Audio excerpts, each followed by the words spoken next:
마치 하나의 점과 같은 우주가 대폭발을 이뤄 지금의 모습을 갖추고 지구라는 아름다운 별을 만들어내기까지 세상은 온통 에너지의 기본으로 조성됐다고 해도 과언이 아니다. 그렇다면 에너지란 무엇인가? 에너지의 사전적 의미는 일을 할 수 있는 힘, 원동력이다. 새처럼 하늘을 날고 싶고 먼 곳을 빨리 가거나 바다를 건너고 소박하게는 어두운 밤에 책을 읽고 추운 겨울을 따뜻하게 보내고 싶은 인간의 모든 욕망을 채워줄 힘의 원천이 바로 에너지인 것이다. 자연계에서 여러 물리적 상태에 따라 크기가 결정되는 수많은 에너지, 열 에너지, 화학 에너지, 소리와 빛 에너지 등 우리 삶의 근간이자 구심점인 에너지의 어제와 오늘 그리고 내일을 살펴보자.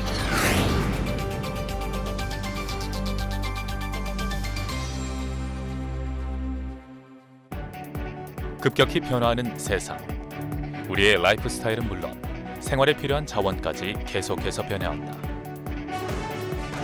12세기 무렵 석탄의 대량 채굴을 시작으로 와트의 증기기관이 발명되고 산업혁명의 초석을 이루기까지 석탄이 최고의 에너지원이라 손꼽혔지만 1950년대 중동 지역을 필두로 세계 곳곳에서 원유가 발견되면서 세상을 바꾸는 주요 에너지원은 석탄이 아닌 석유가 되었다. 굴착기를 이용해 땅을 파기만 하면 값싸고 유용한 석유가 펑펑 쏟아져 나왔던 그때 석유가 분출될 때마다 거리는 휘황찬란하게 변했고 사람들은 화려해지기 시작했다. 석유의 개발과 함께 대량 소비 시대가 열린 것이다. 우리나라는 그 전쟁 이후에 본격적으로 석유를 도입을 해서 정제하는 정유 공장, 중화학 공업을 이제 육성하기 시작해서 그때 이제 본격적으로 석유를 도입해서 정제해서 내수로 석유를 판매하는 망을 그때 이제 구축을 했었습니다. 그래서 한 60년대, 50년대가 초창기 석유 정제를 시작했던 그때 시기가 되겠습니다. 우리나라 산업 경제의 근간이 되어준 에너지원, 석유. 비록 우리는 원유를 보유한 산유국은 아니지만 원유를 정제하고 개발하는 기술력만큼은 세계와 어깨를 나란히 하고 있다. 특히 고유가 시대인데다 채굴 기술 발전으로 세계 에너지 시장에서 비전통 에너지의 비중이 확대되고 있는 지금 그 분야 연구에 몰두하고 있는 대한민국 100대 기술 주역의 노력이 빛을 발하고 있다. 오일샌드라고 하면 그 용어 그 자체에서 알 수 있듯이 모래에 그 원유 성분이 묻어 있다고 생각하시면 좀 쉽게 이해가 되실 겁니다. 그래서 이제 그 모래까지 우리가 추출해서 털어내야 하는 그런 공정이 추가적으로 필요하게 되고요. 그래서 그런 분야에 있어서 우리가 이제 비전통 에너지가 필요하기 때문에 필요한 연구 분야라고 생각을 합니다. 화석연료의 고갈을 앞두고 천정부지로 뛰고 있는 비싼 원유값. 그렇다면 최근 주목받고 있는 비전통 에너지원 오일샌드를 주목해보자. 오일샌드를 통해 생산된 원유의 양은 1990년 40만 배럴의 수준에 불과했지만 2010년대에 들어서는 무려 200만 배럴에 달할 정도. 더욱이 베네수엘라, 사우디아라비아, 캐나다 등 석유 매장량이 많은 산유국을 살펴봤을 때 오일샌드 매장량은 실로 엄청난 수치. 차세대 석유 에너지원으로 오일샌드, 전망이 좋다. 석유가 차지하는 부분은 상당히 많습니다. 심지어 우리가 자동차 그런 같은 우리 생활에서 쉽게 만나는 그런 우리 그 소비원부터 시작을 해서 우리가 그 난방으로 쓰는 열병합이라든가 그런 발전, 전기라든가 또 상당 부분 석유로 에너지를 쓰기 때문에 우리가 굉장히 제일 많은 포션을 석유가 차지한다고 말씀을 드릴 수가 있겠습니다. 4에서 15% 중질 타르의 원유가 섞인 오일샌드를 추출하기 위해서는 3층의 따뜻한 증기를 뿜어야 한다. 그리고 이를 정제해서 석유에 가까운 기름을 만들어내는 것이다. 액체 상태인 일반 유전과 달리 점토와 모래 사이에 붙어있는 석유를 추출하는 기술이 핵심 기술입니다. 비전통 에너지의 가치는 그 전통 석유를 이미 보유하고 있는 나라에서는 쉽게 이제 느낄 수가 없는 부분인데 우리나라 같은 자원 빈고, 자원이 정말 절실한 나라에서는 전통 에너지를 우리가 이제 미리 선점을 하지 못했기 때문에 비전통 에너지에 지금 이제 비전통 에너지는 우리가 확보할 수 있는 여지가 많습니다. 물론 비용이나 어려운 점들이 많긴 한데 기술적으로 우리가 확보할 수 있는 가능성이 굉장히 높기 때문에 우리한테는 비전통 에너지가 갖는 의미가 상당히 크다고 볼 수 있겠습니다. 전 세계 2조 5천억 배럴이 분포되었을 거라 추정되는 오일샌드 개발 분야는 그간 주로 캐나다와 미주 지역에서 독점을 하고 있었다. 이러한 가운데 우리나라가 이 분야 사업에 본격적으로 뛰어든 건 지난 2010년. 석유가스 자원의 탐사 및 개발, 생산에 이르기까지 축적된 기술과 노하우를 바탕으로 전 세계 비전통 에너지원의 생산 공정 분야에 투자와 지원을 아끼지 않았다. 그 결과 세계 에너지 공급량과 가격을 좌지우지할 미래 에너지 산업, 비전통 에너지원 분야와 석유 산업 전반에 걸쳐 유수의 위치를 선점하게 된다. 석유 개발하는 산업을 EMP 산업이라고 우리가 말을 하는데 우리가 이제 참여하고 있는 그 탐사를 준비하고 있는 혹은 개발이나 생산을 준비하고 있는 광구들이 많습니다. 그래서 그런 광구들이 우리가 사업에 성공했을 경우에 우리가 이제 실제 국내에도 생산하고 있는 우리가 광구가 있어서 우리가 산유국 대열에 이제 들어섰고요. 그런 그 동해가스전이라고 우리가 말을 하는데 그런 광구들이 앞으로 계속 나오리라 믿고 있고요. 그렇게 나왔을 경우에는 이제 우리 나라의 자주 개발률, 석유 자주 개발률이 좀 더 높아지는데 향상하는데 이제 기여를 하지 않을까. 100% 원유를 수입하는 나라임에도 불구하고 세계적 위치에 서 있는 대한민국 석유 산업. 국내외 유전 개발 및 국내 소요 원유의 10%를 자체 개발 원유로 충당한다는 야심찬 목표를 갖고 있다. 그리고 국내의 수많은 업체에서 유전 개발에 박차를 가하고 있는 만큼 그 계획은 곧 현실화될 전망이다.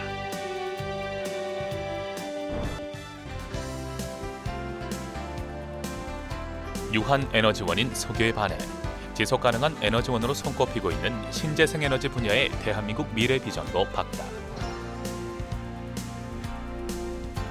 에탄올 발효 폐기물을 이용한 바이오매스 에너지원 개발에 성공한 대한민국 기술 지역의 이야기를 들어보자. 지금 저희가 살고 있는 현재 사회는 다 석유가 기반이죠. 석유에서 연료도 나오고 플라스틱 원료도 나오고 다 나오는 거죠. 저희가 가지고 있는 꿈과 연구 분야는 뭐냐면요. 석유가 하고 있는 역할을 바이오매스가 하는 거예요. 그래서 바이오매스로부터 진짜 차가 움직일 수 있는 연료도 만들고 플라스틱, 그러니까 우리가 비닐 가방 만들 수 있는 비닐도 만드는 모든 걸 다 연료로 이제 대체할 수 있는 중간에 이제 기술을 우리가 개발하는 거고요. 그게 그 석유를 대체할 수 있는 석유로부터 나오는 모든 물건을 바이오매스로부터 우리가 만들 수 있는 기술을 개발하자가 제가 하고 있는 연구 분야입니다. 살아있는 유기체뿐만 아니라 동물의 배설물 등 대사 활동에서 나오는 모든 부산물을 이용해서 에너지를 생산하는 바이오가스. 이 에너지원을 만들어내기 위해서 따로 콩과 옥수수를 재배하기도 하지만 주로 축사의 폐수나 음식 쓰레기, 폐지 등을 이용하는 것이 보편적인 내용인 만큼 환경 보호 차원에서도 의미가 크다. 말 그대로 바이오가스 에너지, 자연 자원의 재순환, 환경 리사이클의 모델인 것이다. 저희가 식용유죠. 식용유가 나오는 열매가 있어요. 동남아시아에. 그 열매를 이제 기름을 다 짜고 나면 굉장히 딱딱한 게 막 생기거든요. 그걸 가지고도 저희가 이제 이건 거의 보면 폐 자원이죠. 기름 짜고 남는 거. 그걸 가지고도 저희가 미생물 먹이로 줘서 바이오 연료 만들려고 하고 있고요. 또 우리 국내에서는 아무래도 삼면이 바다라서 해조류도 많아요. 해조류에 대한 관심도 많거든 사람들이. 그래서 이런 다시마라든지 해조류를 가지고 과연 미생물한테 줘서 이게 이제 석유 대체 원료가 되는 거죠, 해조류가. 그래서 이걸 가지고 미생물이 에탄올이라든지 여러 가지 석유로부터 나오는 물질을 이걸 이용해서 만들 수 있는가. 그 연구도 저희 한국에서는 꽤 많이 진행되고 있어요. 바이오가스 발전은 태양광으로 합성되는 유기물을 가스화해서 전기로 변환시키는 시설이다. 그런데 이러한 기술은 사용하는 원료에 따라 내용이 달라진다. 나무나 건초, 농산물의 줄기 등 목줄기 바이오매스를 이용할 시 이를 태워 연소화시키는 과정에서 발생되는 가스로 열과 전기를 생산하는 것이고, 수분이 많은 유기물을 이용할 경우에는 바이오매스에 특수 미생물을 넣고 발효시켜 그 가운데 발생되는 메탄 가스로 에너지를 생산하는 것이다. 다른 신재생 에너지로부터는 얻을 수 없는 그런 거죠. 또 한 가지는 제가 사실 뭐 에너지로 말씀을 드리긴 했지만, 우리 입고 있는 옷이라든지 모든 게 다 플라스틱 쪽인데 이쪽은 다 카본이죠. 카본 베이스로 된 건데, 그럼 다른 데서 어떻게 우리가 카본 베이스된 원료를 얻을 수 있을 것인가 보면 공기 중에 있는 CO2 말고는 바이오매스밖에 없는 거거든요. 그래서 그 바이오매스로부터 이런 바이오 연료뿐만이 아니라 바이오 케미컬 같은 거죠. 이런 모노머들 같은 거 다 대체할 수가 있는 형태. 특히 또 고부가가치 할 수 있는 거죠. 지구에서 연간 생산되는 바이오매스 총량은 놀랍게도 석유의 전체 매장량과 비슷하다. 더욱이 우리나라는 삼면이 바다로 둘러싸여 있어 산과 들, 바다에서 무한대의 바이오매스 원료를 구할 수 있다. 1세대인 곡물을 비롯해 2세대인 목재, 3세대인 해조류까지 이미 원료는 모두 확보한 셈. 앞으로 기술력만 보강된다면 바이오가스 상용화는 시간 문제다. 세계의 바이오 연료 시장에서 대한민국이 중심에 서게 될 날이 머지않았다.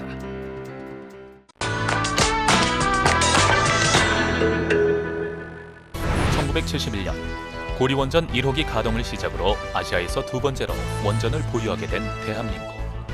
현재 고리와 울진, 월성, 영광 등 23개의 원전이 가동 중이며 계속해서 수많은 원전이 건설 중이거나 앞으로 건설 예정이다. 이렇듯 원자력 에너지가 지속 가능한 미래 에너지원으로 손꼽히는 이유는 무엇일까? 사실 그 발전이라는 게 결국 어떠한 물리적인 힘을 사용해가지고 그 발전기, 뭐 터빈이든 수차든 그런 거 수레바퀴를 이렇게 돌리는 게 이제 발전이라고 할 수 있겠는데요. 그 부분에서 그냥 흐르는 물에 뭐 이렇게 수차를 담궈가지고 돌리면은 물레방아 같은 걸 돌리면 수력 발전. 그다음에 화력으로 물을 끓여서 증기를 만들어가지고 그 증기를 쏴가지고 이거를 이렇게 발전기를 돌리면은 그 부분은 이제 화력 발전이 되겠고, 원자력 발전은 뭐 화력 발전하고 조금 비슷하게 원자력의 우라늄이죠. 우라늄 핵 분열 에너지를 열 에너지로 바꾸어 가지고 그것으로 물을 끓여서 증기를 만들어서 터빈이라고 합니다. 예, 그런 발전기를 돌리는 그것이 이제 원자력 발전이 되겠습니다. 원자력 에너지는 핵분열 시 발생하는 열 에너지를 이용해 증기를 만들어 터빈을 회전시켜 전기를 생산하는 발전 시스템이다. 그리고 이러한 과정으로 생산되는 에너지는 여러모로 생산성, 경제성이 높다. 적은 원료로 다량의 에너지를 만들어낼 수 있으며 탄산가스를 배출하지 않는다는 강점도 있다. 하지만 자칫 관리를 잘못하면 엄청난 재난 사고로 이어질 수 있는 방사성 물질이 유출될 수 있다는 위험성도 있다. 때문에 원자력 발전, 계속해서 개발 과정과 더불어 문제점 보완 연구가 선행돼야 할 것이다.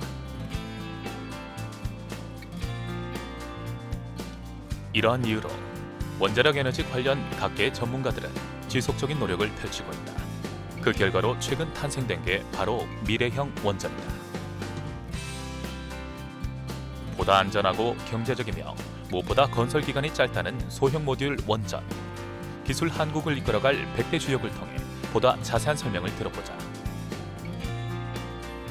원자로 종류별로 보면은 그 연구용 원자로, 소형 원자로, 대형 원자로 이 라인업을 다 갖출 수 있는 원자력 최강국의 반열에 올라선다, 이렇게 볼 수 있습니다.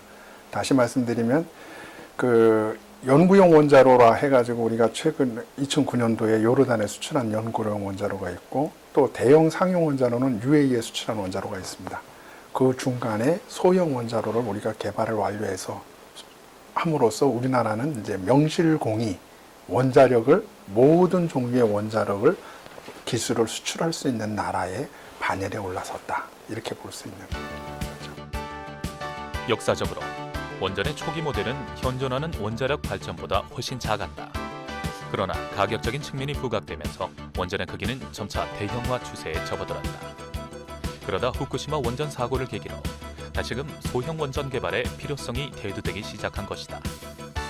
당시의 사고에서도 알 수 있듯이 대형 원전이 연료봉 냉각에 실패하면 방사성 물질이 대량 유출되고 이는 상상을 초월한 재난 사고로 이어진다. 우리나라는 이미 소형 원을 개발해 놓은 상태이다. 처음 개발서부터 수출용으로 개발하자 이거 했었죠. 수출용으로 개발하자 해서 그 당시에 수출용 개발로 우리가 기획을 해서 우리가 개발한 기술을 가지고 해외에서 원자력을 수출함으로써 우리 기술 갖고 에너지를 수출해보자 그거였습니다. 그러니까 우리는 지금 현재 우리는 에너지 수출 하나도 못하잖아요. 저 가스 안 나오고 석유 안 나오니까 석탄도 없고 그렇지만 우리 기술을 베이스로 하는 이 원자력 기술을 수출함으로써 에너지를 수출한다. 그것이 바로 요즘 얘기하는 창조경제 아닙니까? 기술을 베이스로 하는 창조경제. 어떻게 보면 아주 오래전에 우리는 그걸 시작했다고 봅니다. 우리나라의 원전 기술력은 실로 세계적인 수준이다. 석유 산유국인 아랍에미레이트의 원자력 발전소 건설 수주를 시작으로 올 초 국내 원전 기술을 유럽에 수출하기까지 영구형 원자로를 비롯해 대형 원자로와 소형 원자로 등 원전에 필요한 모든 종류의 원자로를 만들어낼 수 있는 기술력을 확보했다. 그리고 그 기술을 바탕으로 에너지 빈국에서 에너지 선진국으로의 도약에 성공을 이뤘다.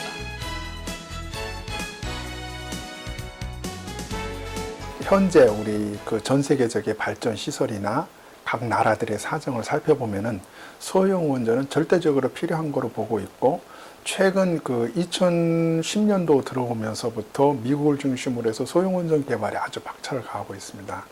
그런 측면에서 미국이나 다른 원전 선진국보다 우리나라가 먼저 기술 개발을 완료해서 표준 설계 인가를 획득함으로써 우리가 소형 원전에서는 스마트와 같은 급의 소형 원전에서는 가장 앞선 기술이 가장 앞선 나라라고 인정을 받고 있고 특히 IAEA 같은 데서도 우리나라가 소형 원전 분야에서 기술이 가장 앞선 나라로 이렇게 인정을 받고 있습니다.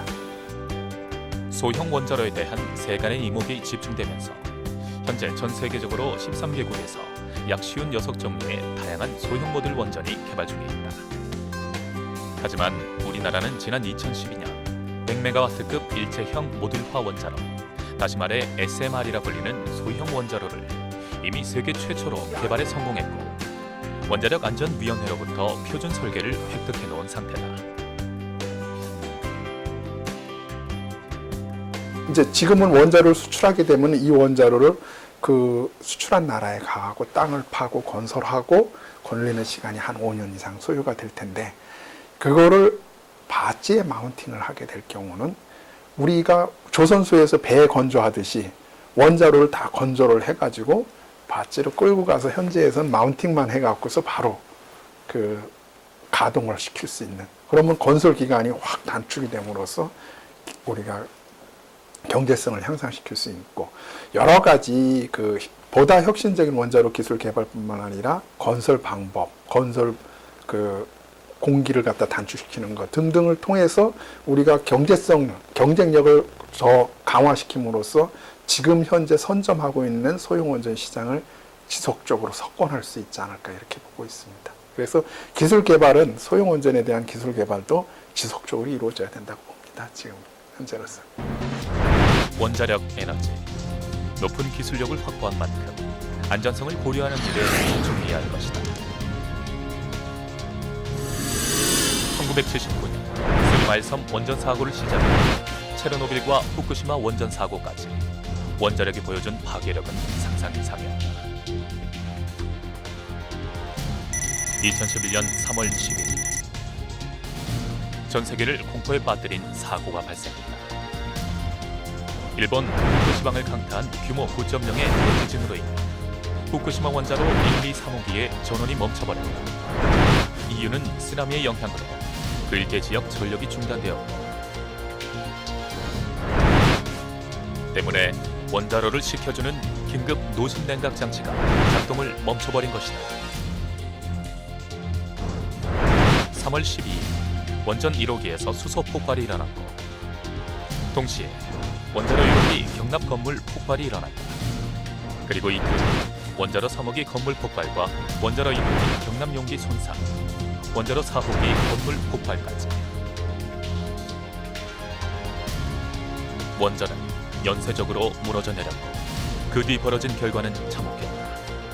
원전 사고가 발생한 주변에서 각종 방사성 물질이 검출됐고 이는 편서풍을 타고 전 세계로 확산됐다. 국제 원자력 사고 등급 최고치에 달하는 결과였다.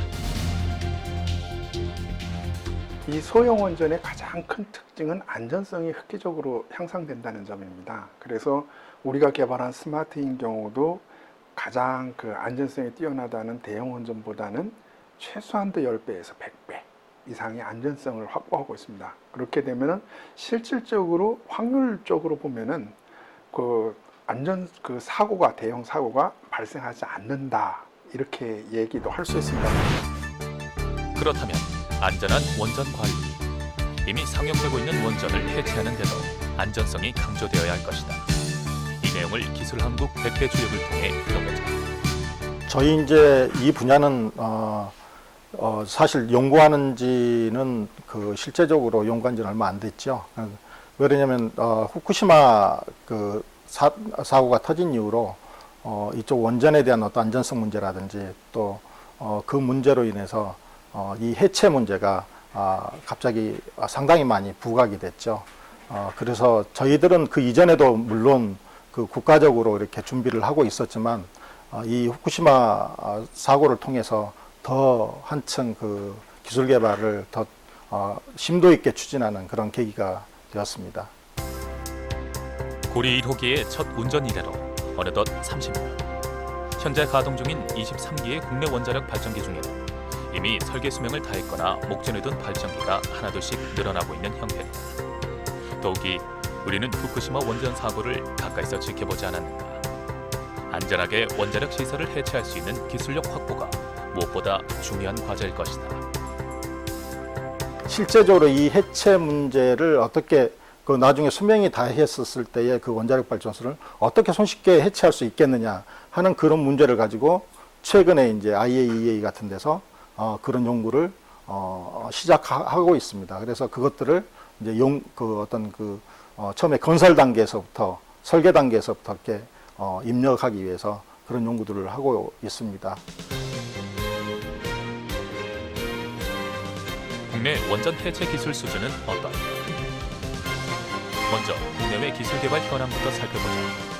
미국, 유럽, 일본 등 해외 선진국은 이미 현재 해체 기술력을 확보했거나 기술의 안전성과 효율성을 강화하고 있는 중이다.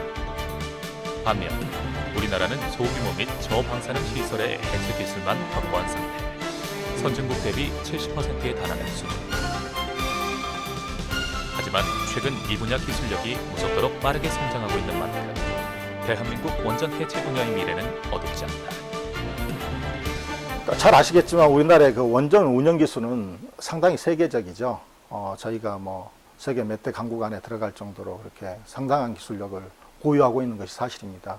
잘 아시겠지만 최근에 뭐 저희가 뭐 연구로 수출부터 시작해서 실제 원자로까지 그러니까 원전까지 수출했던 그 어떤 케이스만 보더라도 저희 그 원자력 기술은 운영 기술은 상당한 수준에 있다고 보면 좋겠습니다. 그런데 이제 실제적으로 저희 나라의 어떤 정책 자체가 원전 운영 중심의 어떤 그런 정책이 지금까지 지속되어 왔고, 그 다음에 이제 수명을 다한 원자력 시설에 대한 해체 분야는 이제 최근에 떠오른 어떤 화두가 되었기 때문에 안전성만 확보된다면 현재로서는 가장 경제적인 에너지원이 원자력이라고 할 수 있다. 우리나라 전력 공급 총량의 단 0.5%를 차지하는 풍력 에너지를 비롯해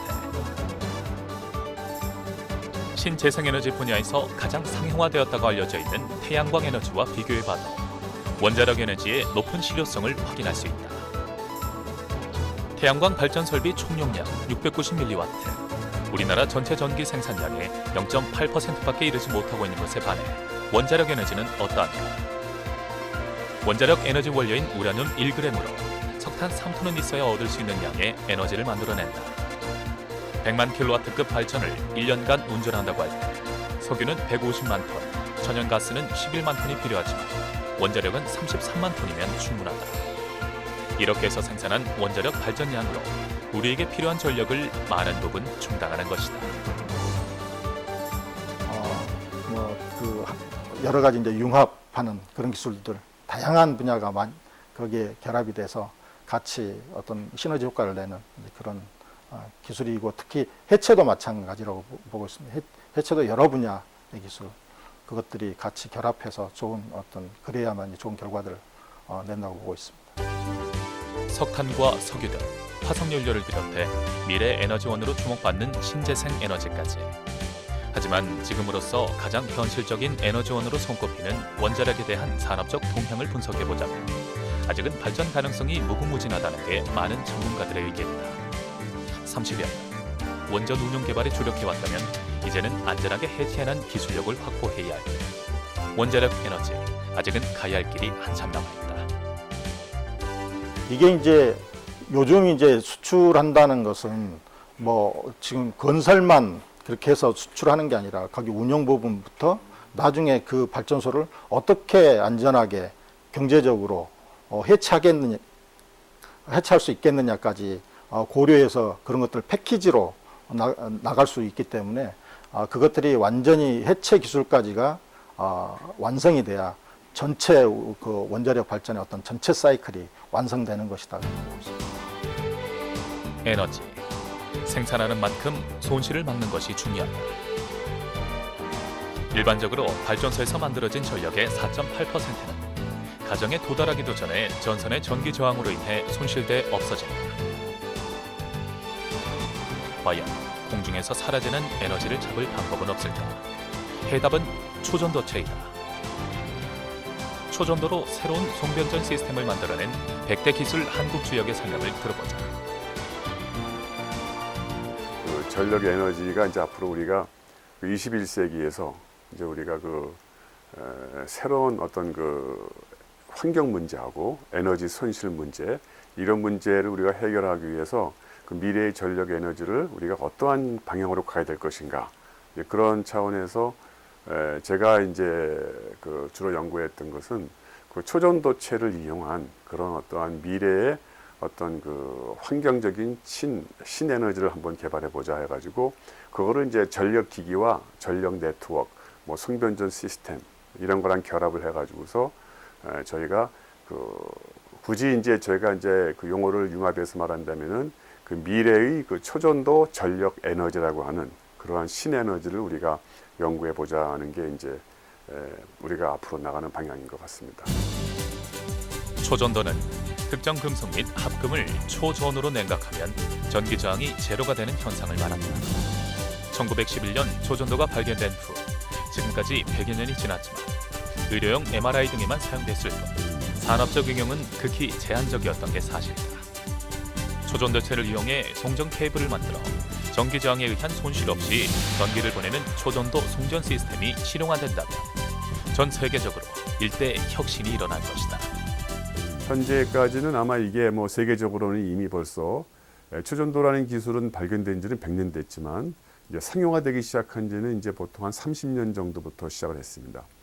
특히 최근에 한 10년 전부터는 그 초전도의 어떠한 그런 신에너지 기술이 전력 에너지 쪽에 가장 우리가 이제 적합하고 상용화 가능성이 높기 때문에 저희 나라 같은 경우는 지금 초전도 전력 어떤 연구는 세계에서 상위권 5위 안에 들어있을 정도로 상당히 연구가 진전이 되어 있는 이제 그런 상황이 되겠습니다. 초전도 송전은 물리적으로 전기 저항이 없기 때문에 제한 없이 멀리까지 전기를 보낼 수 있다. 때문에 초전도 직류 케이블을 사용하면 야간에 전력이 남는 국가에서 주간에 전력 소비가 큰 국가로 초장거리 송전도 가능하다. 이러한 원리로 초전도, 핵융합 발전 시설에도 적용할 수 있는 것이다. 전 세계적으로 현재 에너지 문제를 해결할 수 있는 방법은 현재 딱 한 가지밖에 없습니다. 바로 그거는 이제 핵융합 에너지입니다. 그래서 핵융합 에너지는 저희 나라도 이미 7, 8년 전에 그런 어떠한 프로토타입의 그 핵융합을 위한 우리가 그 토카막이라는 장치를 현재 저희 대덕 연구단지에 개발해 놓은 게 하나의 모델이 있습니다. 그 연구를 많이 하고 있는데요. 전 세계적으로 그래서 이 핵융합 연구만이 앞으로 미래에 앞으로 50년, 100년 후에 지구가 살아갈 수 있는 이제 마지막 이제 그게 기회이기 때문에 그 연구는 이미 이제 한 수십 년 전부터 전 세계적으로 이제 각 국가들이 엄청난 양의 연구비를 투입을 해서 연구를 하고 있고, 저희 연구에서도 또 핵융합 연구는 초전도라는 기술이 빠지면은 핵융합 연구를 할 수가 없습니다. 그러니까 핵융합을 실용화, 상용화하기 위해서는 초전도 기술이 꼭 들어가야 되기 때문에 제가 연구하는 분야 중에도 핵융합 연구의 핵심 기술을 한 분야를 현재 또 연구하고 있습니다. 우리나라에서 에너지 자립 문제는 국가의 미래를 걸고 해결해야 할 과제. 때문에 1970년 대한민국은 탈석유 정책을 선포했다. 원자력 발전을 필수적으로 이용해 온 것이다. 그 결과 우리는 현재 발전량 중 30%를 원자력으로 해결하게 되었고, 무엇보다 세계 원전 강국의 반열에 이름을 올리게 되었다. 명실공히 세계 5위 원자력 기술 한국. 그 이름이 자랑스럽다.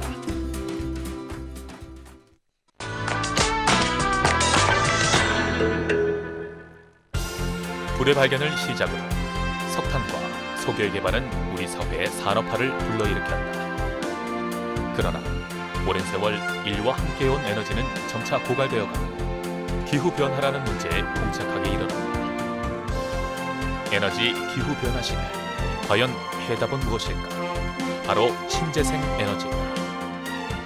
신재생 에너지란 햇빛, 바람, 물 등 친환경 비고갈성 에너지원으로 에너지를 생산, 고갈되어가는 화석연료를 대체하는 미래 에너지로 각광받고 있는 에너지원이다.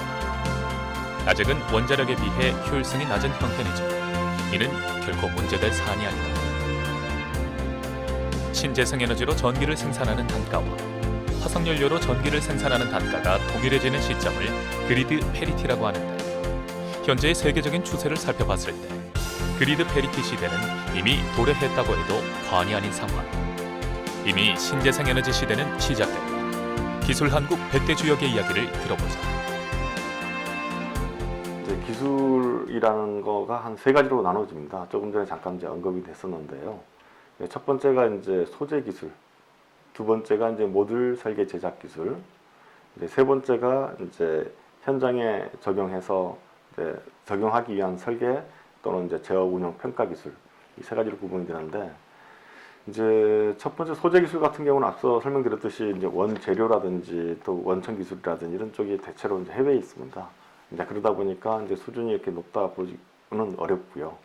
그렇지만 이제 주로 많이 하고 있는 또 산업이 형성돼 있는 그 모듈 설계 제작, 이쪽은 뭐 선진국과 별 차이가 없다.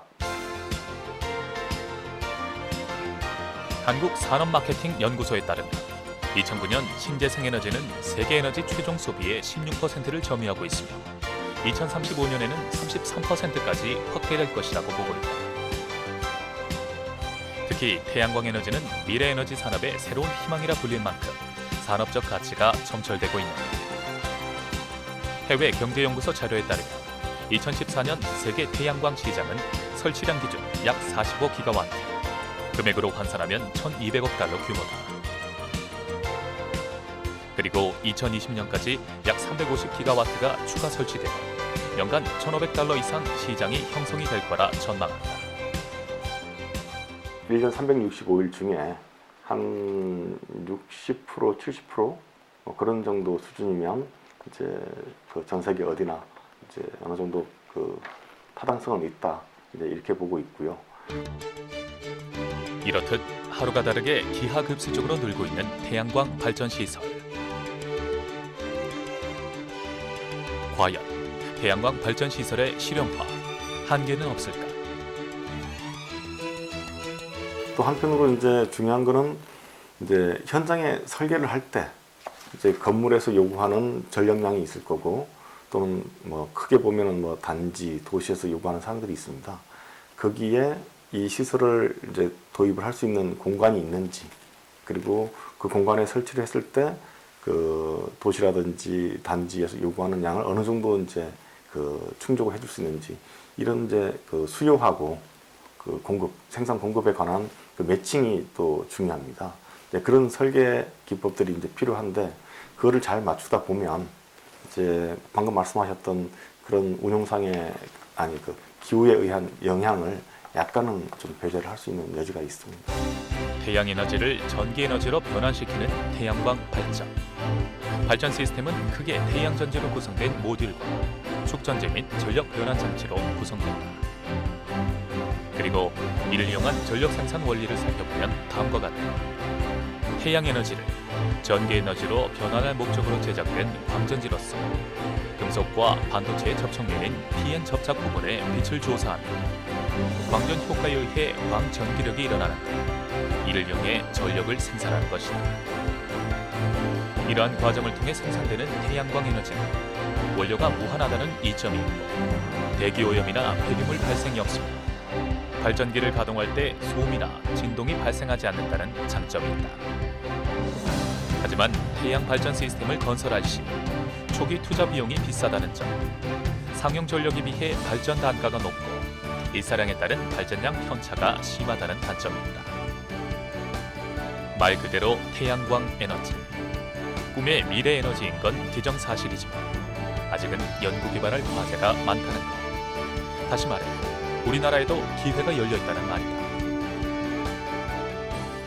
물론 이제 지금 그 정부에서 지원하고 있는 여러 가지 제도들 중에 개인 사업자들 이제 예를 들어서 뭐 그 1kW 아니 뭐 10kW, 뭐 50kW 이런 쪽도 물론 이제 그 하나의 사업자로서 이제 여러 가지 활성화가 돼야 되는데 이제 효과성 측면에서 봤을 때 이제 그 좀 대규모로 가야 되지 않을까 이제 그렇게 보고 있습니다. 최근 중국에서 태양광 설치를 앞으로 10기가와트 추가한다고 밝힌 데 이어 일본에서도 후쿠시마 원전 사고 이후 2030년까지 분산 전원 비중을 15%로 확대하겠다는 신에너지 기본 계획안을 발표했다. 뿐만 아니라 유럽은 5.5기가와트, 미국은 4.0기가와트가 목표. 올해 상반기 세계 총 태양광 설치량은 18.4기가와트인데 하반기에는 이를 훨씬 웃돌 것이라 내다본다. 영실공이 태양광 산업, 누가 먼저 값싸고 품질 좋은 제품을 내놓느냐가 승패를 가늠하는 관건일 것이다. 저희가 이제 얘기로 그냥 영문자로 HRES 이렇게 얘기하고 있거든요. 하이브리드 리뉴어블 에너지 시스템 그렇게 얘기를 하고 있고 거기서 중요한 거는 그 수요처 도시라든지 단지 이런 쪽에 그 에너지 수요가 어떻게 되는지 이제 열이 얼마나 되는지 전력이 얼마나 되는지 이런 거를 이제 평가하는 게 있습니다. 그리고 이제 거기에 맞춰서 이제 전력도 그 요구하는 그 수준에 맞게끔 비슷하게 생산을 해주는 그런 형태로 가지게 되면은 이제 그 시설을 운영하는 측면에서 여러 가지 이제 그 전략할 수 있고 또는 어느 시점에서는 이제 그 비싼 에너지를 써야 되겠지만은 어느 시점에서는 아주 저렴한 에너지를 쓸 수 있는 그런 운용상의 여러 가지 그 이득을 얻을 수가 있습니다. 태양으로 빛을 받아 에너지를 생산해 휴대폰을 충전하고 가로등을 켜고 형광등을 밝히고 이런 꿈 같은 이야기가 현실화됐음에도 불구하고 그간 실생활에서 실용화되지 못했던 건 값비싼 가격 때문이었다.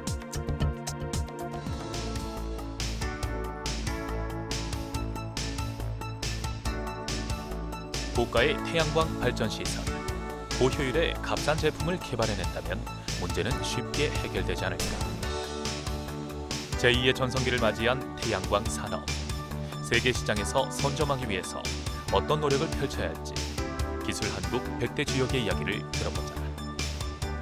신재생 에너지 분야 역시 마찬가지입니다. 우리나라 같은 경우에는 중국이나 미국처럼 대규모의 어떤 자원이 없기 때문에 결국은 신재생 에너지 개발에서 이제 성패를 볼 수밖에 없는 그런 상황인데 그 중에서 우리가 이제 그 해볼 수 있는 것들 중에 하나는 사실 태양광은 굉장히 매력적인 에너지 자원이고요. 왜냐하면 우리나라에서도 태양광은 이제 충분히 활용할 수 있기 때문에 전 세계적으로 태양광 발전 시설이 이미 상용화되었거나 건설을 앞두고 있는 시점에서 우리나라는 비록 후발주자로 뛰어들었지만 세계적인 기술력을 확보하고 있다.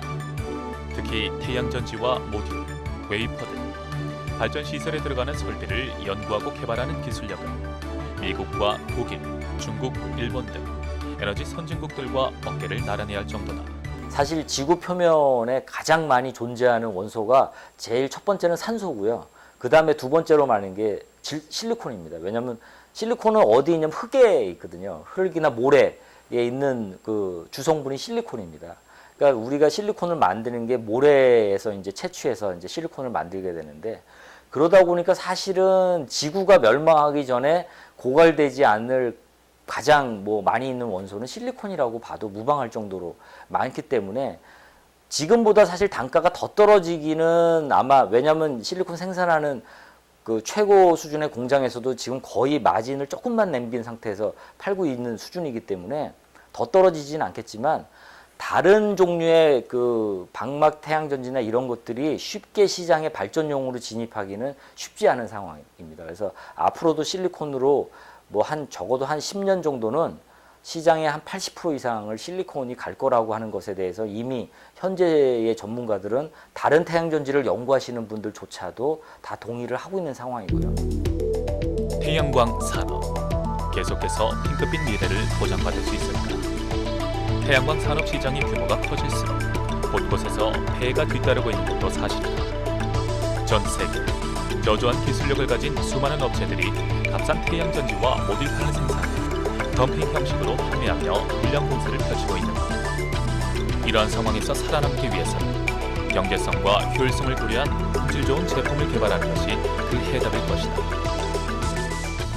현재는 웨이퍼의 두께가, 지금 사용하고 있는 웨이퍼의 두께가 한 180 마이크론 정도 되는 두께를 쓰고 있는데, 만약에 이 두께를 한 80 마이크론 정도 이하로, 한 절반 이하로 줄이면서 효율은 거의 비슷하게 낼 수 있다고 하면 이것 또한 굉장히 큰 어떤 블루오션을 창출할 수 있기 때문에, 이런 쪽의 기술 개발을 지금 우리 산업자원부나 아니면은 그 산업자원부를 통해서 우리 에너지기술평가원 등에서 이런 것들에 대한 그 기술 개발에 지금 과제들이 좀 열리고 있습니다. 그래서 이런 부분들을 우리 기업체들이 만약에 지금 사실 관심 갖고 있는 업체들이 이제 한두 군데 이제 생겨나고 있는데, 해서 기술 개발을 좀 해줄 수 있으면 지금 현재 중국이 주도하고 있는 세계 그 태양전지 시장에 있어서 어떤 우리나라의 기술 차별화를 구현할 수 있는 분야가 될 수 있다, 이렇게 보여주고 있습니다. 태양빛으로 전기를 생산할 수 있다는 꿈 같은 이야기가 현실이 되고, 태양광 산업 분야가 미래 산업의 동력으로 급부상하고 있는 가운데 대한민국의 태양광 산업 현주소는 어떠할까? 태양광 발전의 실효성뿐만 아니라 산업적 가치와 전망에 대해 좀 더 자세히 조명해보자. 태양광 산업 분야에서 빛을 발하고 있는 기술 한국 100대 주역의 이야기를 들어본다. 저는 제가 연구하고 있는 분야는 신재생 에너지의 일종인 태양전지를 연구하고 있습니다. 태양전지에서도 여러 가지 종류의 태양전지가 있는데요. 제가 연구하는 것은 염료 감응 태양전지입니다. 염료 감응 태양전지에서 간단히 말씀을 드리면, 작동 원리가 식물의 광합성 원리를 이용한 다른 태양전지와 다른 특징으로는 반투명하고 여러 가지 다양한 색상을 낼 수가 있습니다. 그렇기 때문에 이런 특성을 이용해서 우리의 창호용 태양전지로 큰 각광을 받고 있습니다. 그동안 태양전지는 액체 전해질을 주로 이용했지만 이는 실제 사용에 여러 가지 어려움이 있었다. 일단 태양전지의 성능이 떨어지고 높은 점도 때문에 광전극 내부로 전해질 침투가 어려웠던 것. 그러나 이러한 내용을 우리의 기술력으로 극복을 했다. 바로 얼마 전 개발에 성공한 고효율 태양전지 신소재가 그 내용이다. 값싼 유기염료와 나노기술을 이용해 저렴하면서도 높은 효율성을 자랑할 뿐만 아니라 반투명하면서도 다양한 색상의 구현이 가능하고 가시광선을 투과시킬 수 있어서 건물의 유리창이나 자동차 유리 등의 응용이 가능하다. 이러한 이유로 신소재 태양전지 이미 세계에서 주목을 받고 있다. 염료 감응 태양전지 경우는 우리가 흐린 날이라든지 혹은 약한 빛, 혹은 이런 실내 등에서도 어떤 약한 빛에서도 전력을 발생할 수 있는 그런 특징을 갖고 있거든요. 그래서 우리가 일반적으로 하루에 몇 시간 동안 전력을 발생할 수 있는가를 살펴보면요, 실리콘 태양전지 같은 경우 실제로 3시간에서 4시간 정도 일을 할 수 있다고 얘기를 하면요, 염료 감응 태양전지 같은 경우 그게 2배 정도 일을 할 수 있습니다. 그래서 우리 이거를 총 발전량을 어떤 기간을 정해놓고 누적을 해보면은 이 염료 감응 태양전지가 실리콘 태양전지에 비해서 절대로 어떤 적은 양의 발전하는 게 아니라 거의 비슷한 수준의 발전량을 보일 수 있다고 보고된 예들이 많이 있습니다.